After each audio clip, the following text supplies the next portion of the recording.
ಹರಹೇ ಓಂ. ಎಲ್ಲರಿಗೂ ನಮಸ್ಕಾರ. ನನ್ನ ಹೆಸರು ಅಮರ್ ದೀಕ್ಷಿತ್ ಕೃಷ್ಣ. ಕೆಲವು ವಿಷಯವಾಗಿ ಎಂದೂ ಮಾತಾಡಬಾರ್ದು ಜೀವನದಲ್ಲಿ, ಆ ವಿಷಯದಲ್ಲಿ ತಲೆ ಹಾಕಬಾರ್ದು ಅಂತ ತಲೆಯಲ್ಲಿ ಭಾಳ ಸಲ ಅಂದ್ಕೊಳ್ತೀನಿ. ಯಾಕಂದ್ರೆ ನಾನು ಪಂಡಿತ ಅಲ್ಲ, ನನಗೆ ಪುಸ್ತಕಗಳ ಜ್ಞಾನ ಇಲ್ಲ, ನನಗೆ ಸಂಸ್ಕೃತ ಬರೋದಿಲ್ಲ. ಹೀಗಿದ್ದಾಗ ವಾದ ವಿವಾದಗಳಲ್ಲಿ ಬಿದ್ದು ಅವ್ರ ಜೊತೆಗೆ ವಾದ ಮಾಡೋ ಶಕ್ತಿ ನನ್ನಲ್ಲಿ ಇಲ್ಲ. ಆ ವಿಷಯನೇ ಮಾತಾಡಬಾರ್ದು ಎಷ್ಟು ಸಲ ಅನ್ಕೋತೀನಿ. ಒಮ್ಮೊಮ್ಮೆ ರಾತ್ರಿ ನ್ಯೂಸ್ ಕೇಳಲಿಕ್ಕೆ ಕೂತಾಗ ಉತ್ತರ ಪ್ರದೇಶದಲ್ಲಿ ಈಗ ಆಗ್ತಕ್ಕಂಥ ಗದ್ದಲಿ, ಬಾಂಗ್ಲಾದೇಶದಲ್ಲಿ ಆಗ್ತಕ್ಕಂಥ ಹಿಂದೂಗಳ ಮೇಲೆ ಆಗ್ತಕ್ಕಂಥ ಗದ್ದಲಿ, ನಮ್ಮಿಂದ ಇರಾನ್ ಹೋಯ್ತು, ಇರಾಕ್ ಹೋಯ್ತು, ಅಫ್ಘಾನಿಸ್ತಾನ ಹೋಯ್ತು, ಪಾಕಿಸ್ತಾನ ಹೋಯ್ತು, ಬಾಂಗ್ಲಾದೇಶ ಹೋಯ್ತು, ಶ್ರೀಲಂಕಾ ಹೋಯ್ತು, ಬರ್ಮಾ ಹೋಯ್ತು, ಎಲ್ಲ ನಮ್ಮ ಬಿಟ್ಟು ದೇಶ ಹೋಗಿ ಈ ದೇಶದಲ್ಲಿ 7 ರಾಷ್ಟ್ರಗಳಲ್ಲಿ ಇಂದು ಹಿಂದೂ 2% ಉಳಿದಿದ್ದಾನ ಅಂತ ನ್ಯೂಸ್ ಕೇಳಿದಾಗ ನಿದ್ದೆ ಬರೋದಿಲ್ಲ. ಏನಾದರೂ ಮಾತಾಡಬೇಕು, ಏನಾದರೂ ನಮ್ಮ ಹಿಂದೂ ಸನಾತನ ಧರ್ಮದ ಸಲುವಾಗಿ, ನಮ್ಮ ಬ್ರಾಹ್ಮಣ ಸಮಾಜದ ಸಲುವಾಗಿ ಏನಾದರೂ ಮಾತಾಡಬೇಕು ಅಂತೇಳಿ. ವಿಶೇಷವಾಗಿ ಬ್ರಾಹ್ಮಣರ ಬಗ್ಗೆನೇ ಯಾಕೆ ಹೇಳ್ತಾ ಇದ್ದೀನಿ ಅಂದ್ರೆ, ಸಮಾಜ ಎಲ್ಲ ಬ್ರಾಹ್ಮಣರನ್ನು ಗೌರವಿಸ್ತದೆ. ಯಾರ ಮನೆಗೆ ಒಂದು ಜನನ ಆಯ್ತು ಅಂದ್ರೆ ಬಂದು, ಸ್ವಾಮಿ ನನ್ನ ಮಗ ಹುಟ್ಟಿದ್ದಾನ, ನಕ್ಷತ್ರ ಏನದು ನೋಡ್ರಿ, ಶಾಂತಿ ಅದೇನು ನೋಡ್ರಿ ಅಂತ ಕೇಳ್ತಾರೆ. ಮ್ಯಾಕ್ಸಿಮಮ್ ಜನರು 1-2%, 5% ಕೇಳಲಿಕ್ಕಿಲ್ಲ. ಮತ್ತು ಬೇರೆ ಸತ್ರ ಅಂದ್ರೆ ಕೂಡ ಬ್ರಾಹ್ಮಣರ ಹತ್ರ ಬರ್ತಾರ, ಸ್ವಾಮಿ ನಮ್ಮ ತಂದೆ ತೀರ್ಕೊಂಡಿದ್ದಾನೆ, ಅದ್ರದ್ದು ಏನು ಮಾಡಬೇಕು, ವಿಧಿವಿಧಾನ ಹೇಳ್ರಿ ಅಂತ್ಯಷ್ಟಿ ಅಂತೇಳಿ. ಅಂದ್ರೆ ಹುಟ್ಟಿದಾಗ ಸಾವಿನವರೆಗೆ ಬ್ರಾಹ್ಮಣರ ಹತ್ರ ಬರ್ತಾರೆ. ಈ ಬ್ರಾಹ್ಮಣರ ಜಗಳಗಳು, ಮಣಿಮಂಜರಿ ಜಗಳಗಳು, ಆ ಗದ್ದಲಿ ಅವ್ರದ್ದು ಏನು ಒಬ್ರಿಗೊಬ್ಬರು ಹೋರಾಟ ಇದು ನೋಡಿದಾಗ ಮೈ ರೋಮಾಂಚನ ಆಗ್ತದೆ. ಏನು ಮಾಡಬೇಕು ನನಗೆ ಅರ್ಥ ಆಗೋದಿಲ್ಲ. ಏನು ಮಾತಾಡಿದ್ರೆ ಅದಕ್ಕೆ 100 ಪೇಜಸ್ ಉತ್ತರ, 150 ಪೇಜಿನ ಉತ್ತರ, ತರ್ಕಗಳು, ಶ್ಲೋಕಗಳು, ಆ ಪುರಾಣ ಈ ಪುರಾಣ, ಆ ಶಂಕರ ವಿಜಯ, ಇದರಲ್ಲದ ಅದರಲ್ಲದ, ನೀವೇ ಮಾಡಿರಿ, ನಿಮ್ದೇ ಅದ, ಅವ್ರು ಮಾಡ್ಯಾರ, ನಿಮ್ಮಪ್ಪ ಹಂಗ ಅವರಪ್ಪ ಹಿಂಗ, ನಿಮ್ಮ ಸ್ವಾಮಿ ಕಳ್ಳ, ನಿಮ್ಮಿತ ಕಳ್ಳ, ನಿಮ್ಮ ಗಂಡ ಸತ್ಮಲ್ಲಿ ಹುಟ್ಟ್ಯಾನ, ಶಂಕರ ರಾಕ್ಷಸ, ಮಣಿಮಂಥ. ಏನು ಚಿತ್ರ, ಏನು ಜಗಳಗಳು. ಒಮ್ಮೆ 3ನೇ ಪಾಣಿಪತ್ ಯುದ್ಧದ ಒಂದು ಘಟನೆಗಳು ಹೇಳ್ತೀನಿ ಕೇಳ್ರಿ. ಮರುದಿವಸ ಪೇಶ್ವೆ ಬ್ರಾಹ್ಮಣ ರಾಜರಿಗೆ ಅಹಮದ್ ಶಾ ಅಬ್ದಾಲಿಗೆ ಯುದ್ಧ ಆಗಬೇಕು. ಅಹಮದ್ ಶಾ ಅಬ್ದಾಲಿ ಗುಡ್ಡದ ಮೇಲೆ ನಿಂತು ನೋಡಿದ ಮರುದಿವಸ ಯುದ್ಧ ಆಗಬೇಕಾಗಿತ್ತು. ಬಹಳ ವಿಶಾಲ ಸೈನ್ಯ ಬ್ರಾಹ್ಮಣ ರಾಜ, ಪೇಶ್ವೆ ರಾಜರು, ಮರಾಠರು, ಜಾಟ್ರು, ಕುರುಬರು, ಕಬ್ಬೇರು, ಲಿಂಗಾಯತರು, ಎಲ್ಲ ಜಾತಿಯವರು, ಬ್ರಾಹ್ಮಣರು ಎಲ್ಲರೂ ಸೈನಿಕರು ನಿಂತು ಬಿಟ್ಟಿದ್ದಾರೆ.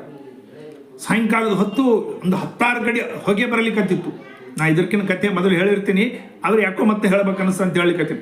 16 ಗಡಿ ಹೊಗೆ ಬಂದಾಗ ಅಹಮದ್ ಶಾ ಅಬ್ದಾಲಿ ಕೇಳ್ತಾನೆ ಸೇನಾಧಿಪತಿ, ಈ ಜನರು ಏನು ಬ್ರಾಹ್ಮಣ ಸೇನಾ ಇದೆ, ಇಲ್ಲಿ ಏನು 16 ಕಡೆ ಹೊಗೆ ಬರ್ತಾ ಇದೆಯಲ್ಲ ಯಾಕ? ಇಲ್ಲ ರಾಜ, ಅವರೆಲ್ಲ ಅಡಿಗೆ ಮಾಡ್ತಾ ಇದ್ದಾರೆ ಊಟಕ್ಕಾಗಿ. ಅಡಿಗೆ ಮಾಡಲಿ ಪರವಾಗಿಲ್ಲ, 16 ಕಡೆ ಹೊಗೆ ಬರ್ತಲ್ಲ, 10-20 ಕಡೆ ಯಾಕ? ಇಲ್ಲ ರಾಜ, ಅವರೆಲ್ಲ ಜಾತಿ ಪದ್ಧತಿ ಭಾಳ, ಅವರಲ್ಲಿ ಗುಂಪುಗಾರಿಕೆ ಭಾಳ, ಅವರು ಅಡಿಗೆ ಇವರು ಊಟ ಮಾಡೋದಿಲ್ಲ, ಈ ಮಡಿ ಆಚಾರಗಳು ಜಾಸ್ತಿ, ಯಾರ್ಯಾರು ಅಡಿಗೆ ಬೇರೆ ಬೇರೆ ಮಾಡ್ಕೋತಿದ್ದಾರ. ಓಹೋ, ಹಾಗ ನಡಿ ಹೋಗೋಣ, ನಾಳೆ ಯುದ್ಧ ನಾವು ಗೆದ್ದಿತೀವಿ. ಸೇನಾಧಿಪತಿ ಹೇಳ್ತಾನೆ, ಅವ್ರ ಸೈನ್ಯ ದೊಡ್ಡದು, ನಮ್ಮ ಸೈನ್ಯ ಸಣ್ಣದು, ಅವ್ರು ಬೇರೆ ಬೇರೆ ಅಡಿಗೆ ಮಾಡ್ಕೊಂಬಕ, ನಾವು ಗೆದ್ದದಕ್ಕೆ ಏನು ಸಂಬಂಧ ಅಂತ ಹೇಳ್ತಾನೆ ಅಹಮದ್ ಶಾ ಅಬ್ದಾಲಿ. ಯಾವ ಮನುಷ್ಯ ಒಂದು ಕಡೆ ಊಟ ಮಾಡೋದಿಲ್ಲೋ, ಯಾವ ಮನುಷ್ಯ ಒಂದು ಪಂಕ್ತಿ ಕೊಡೋದಿಲ್ಲೋ, ಯಾವ ಮನುಷ್ಯ ಒಂದು ದೇವರನ್ನ ಆರಾಧನೆ ಮಾಡೋದಿಲ್ಲೋ, ಯಾವ ಮನುಷ್ಯ ನಾವೆಲ್ಲ ಒಂದು ಎಂಬ ಭಾವನೆ ಇಲ್ಲೋ, ಅವರು ಬಹಳ ದಿವಸ ಉಳಿಯೋದಿಲ್ಲ. ಅವರು ಒಂದು ವಿಷಯಕ್ಕೆ ಸಾಯೋದಿಲ್ಲ, ಒಂದು ವಿಷಯಕ್ಕೆ ಪ್ರಾಣ ಕೊಡ್ಲಿಕ್ಕೆ ಮುಂದಕ್ಕೆ ಬರೋದಿಲ್ಲ. ಕಾರಣ ನಾವು ಗೆತ್ತೀವಿ. ದುರ್ಭಾಗ್ಯವಾಗಿ ಅಹಮದ್ ಶಾ ಅಬ್ದಾಲಿ ಗೆದ್ದ. ಅಟಲ್ ಬಿಹಾರಿ ವಾಜಪೇಯಿ ವಿದೇಶಾಂಗ ಮಂತ್ರಿ ಇದ್ದಾಗ ಅವರು ಅಫ್ಘಾನಿಸ್ತಾನಕ್ಕೆ ಹೋಗಿದ್ರು. ಅಲ್ಲಿ ಹೇಳಿದ್ರು, ನನಗೆ ಗಜನಿ ನೋಡಬೇಕಾಗಿದೆ. ಯಾಕೆ ಅಲ್ಲಿ ಗಜನಿಯಲ್ಲಿ ಏನು 5 ಸ್ಟಾರ್ ಹೋಟೆಲ್ ಇಲ್ಲ ಸರ್, ನೀವು ಹೋಗಿ ಏನು ಮಾಡ್ತೀರಿ? ಇಲ್ಲ ನನ್ನ ಮನಸ್ಸಿನಲ್ಲಿ ಕೊರಿತಾ ಇದೆ, ನೋಡಬೇಕು. ವಾಜಪೇಯಿ ಅವ್ರನ್ನ ಕರ್ಕೊಂಡು ಹೋದ್ರು. ಅಲ್ಲಿ ಗಜನಿ ನೋಡಿದ್ರು, ಸಣ್ಣ ಕಸ್ಬಾ, ಗುಡಿಸಲುಗಳು ಈಗ್ಯೂ ಹಾಗೆ ಅದು. ಬಂದರು ವಾಜಪೇಯಿ, ಅವ್ರು ಹೇಳ್ತಾರೆ, ಭಾರತಕ್ಕೆ ಬಂದ್ಮೇಲೆ ಮೆಹಮೂದ್ ಗಜನಿ ಎಂಬವ ಸ್ವಲ್ಪ ಮಂದಿ ಡಾಕುಗಳು ಕರ್ಕೊಂಡು ಬಂದು ಸೋಮನಾಥ ದೇವಾಲಯಕ್ಕೆ ಬಂದ. ಬ್ರಾಹ್ಮಣರ ಹತ್ಯೆ ಮಾಡಿದ, ಪೂಜಾರಿಗಳು ಬಹಳಷ್ಟು ಜನರು ಸತ್ತು, ವೇದ ಪಾಠಶಾಲೆ ಇತ್ತು, ಅಲ್ಲಿ ಅವ್ರನ್ನ ಕೊಲ್ಲಿದ, ಆಕಳ ಕೊಲ್ಲಿದ, ಶಿವಲಿಂಗ ಹೊಡೆದ, 70 ಮಣದ ಬಂಗಾರ ಗಂಟೆ ಒಡೆದು ಒಂಟೆ ಮೇಲೆ ತಗೊಂಡು ಹೋದ.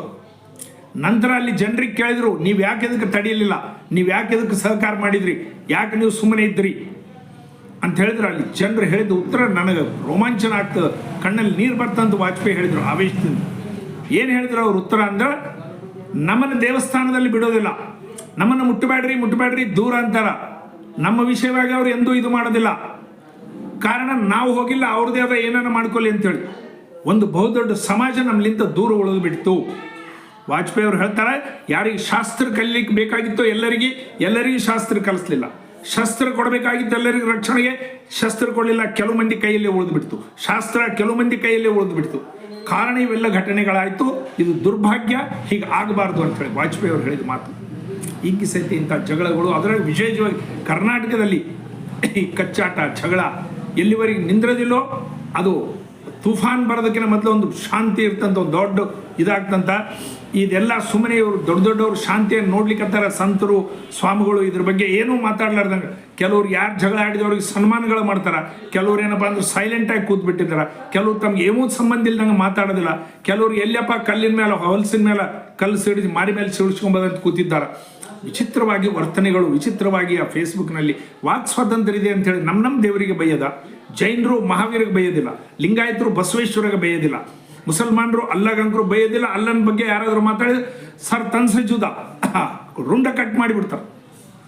ಕ್ರಿಶ್ಚಿಯನ್ ಜನರು ಯೇಸು ಕ್ರಿಸ್ತಗೆ ಬೈಯೋದಿಲ್ಲ, ಬ್ರಾಹ್ಮಣರು ಶಂಕರಾಚಾರ್ಯಗೆ ಬೈತಾರೆ, ಬ್ರಾಹ್ಮಣರು ಮಧ್ವಾಚಾರ್ಯಗೆ ಬೈತಾರೆ, ಬ್ರಾಹ್ಮಣರು ರಾಮಾನುಜಾಚಾರ್ಯಗೆ ಬೈತಾರೆ, ಬ್ರಾಹ್ಮಣರು ರಾಘವೇಂದ್ರ ಸ್ವಾಮಿಗೆ ಬೈತಾರೆ.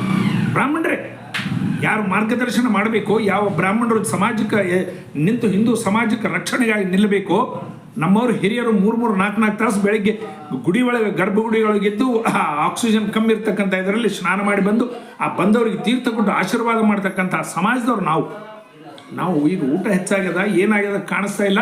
ವಿಪರೀತ ಗದ್ದಲಿಗಳು, ವಿಪರೀತ ಜಗಳಗಳು, ವಿಪರೀತ ಇದು ಅನಾಹುತಕ್ಕೆ ಕಾರಣ. ಇದರಲ್ಲಿಂದ ಭಯಂಕರ, ನಾನು ಭವಿಷ್ಯ ಹೇಳ್ತಕ್ಕಂಥ ಮನುಷ್ಯ ಅಲ್ಲ, ಇದು ಯಾವುದೋ ಒಂದು ದೊಡ್ಡ ಅನಾಹುತ ಆಗ್ತದೆ ಹಿಂದೂ ಸಮಾಜದ ಮೇಲೆ, ಅದಕ್ಕೆ ಕಾರಣ ನಾವಾಗ್ತೀವಿ. ನಾಳೆ ಒಂದು FIR ಮಾಡಿದಾಗ A1 A2 A3 ಅಂತ ಏನು ಮಾಡ್ತಾರೆ, ನಾಳೆ ನಮ್ಮ ಬ್ರಾಹ್ಮಣರು A1 ಮಾಡಬಾರ್ದು, ಹಿಂದೂ ಸಮಾಜ ನಾಶ ಆಗ್ಲಿಕ್ಕತ್ತಾಗ ಬ್ರಾಹ್ಮಣರಲ್ಲಿಂತೆ ಆಯಿತು ಅಂಥೇಳಿ ನಮ್ಮ ಮೇಲೆ ಅಪವಾದ ಬರಬಾರ್ದು. ಕಾರಣ ಬ್ರಾಹ್ಮಣರೇ, ಪಂಡಿತರೇ ವಿಶೇಷವಾಗಿ ಜಗಳ ಆಡೋರೇ